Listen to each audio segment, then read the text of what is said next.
ឈឺឆ្អែតហើយយំក៏យំឆ្អែតដែរអូនបដូរស្នេហ៍ព្រួលប្រែតាមចិត្តស្រីមានបងម្នាក់រួចទៅហើយអូននៅទាំងបងនាងថ្មី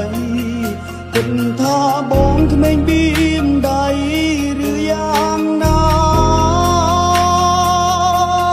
ត្រឹមនឹងចោមិនចង់ឈឺ